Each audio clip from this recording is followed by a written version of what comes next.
బెజవాడలో ఓ పక్కన వరదలతో మునిగిన సందర్భంలో బెజవాడలో ఉన్న లాడ్జీలన్నీ నిండిపోయినాయి. అక్కడ ఉన్నటువంటి హోటల్స్ అన్నీ నిండిపోయినాయి. దాదాపుగా ఎక్కడో మరీ కాస్ట్లీ తప్పించి మధ్యతరగతి స్థాయిలో ఉన్నవన్నీ కూడా నిండిపోయినాయి. ఎందుకయ్యా అంటే వరద బాధితులకి అక్కడ మధ్యతరగతి వర్గం దాదాపుగా 50,000 నుంచి 1,00,000 ఇళ్ళు దాకా ఉన్నాయి.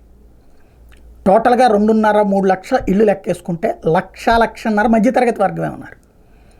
వరద వచ్చాక ఫ్రంట్ లైన్లో ఉన్నటువంటి వాళ్ళు ముందే వెళ్ళిపోయారు.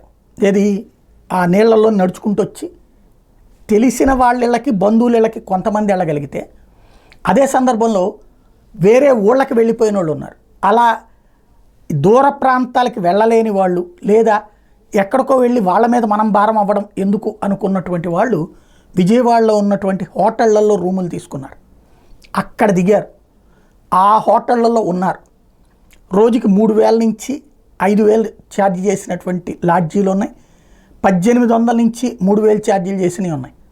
ఇక్కడ దిగువ మధ్యతరగతి ఆయా హోటళ్లలో ఉన్నారు. ఇప్పుడు వరదల ప్రాంతాలకి మళ్ళీ తిరిగి వస్తున్నటువంటి వాళ్ళు ఆ విషయాలు చెప్తున్నారు.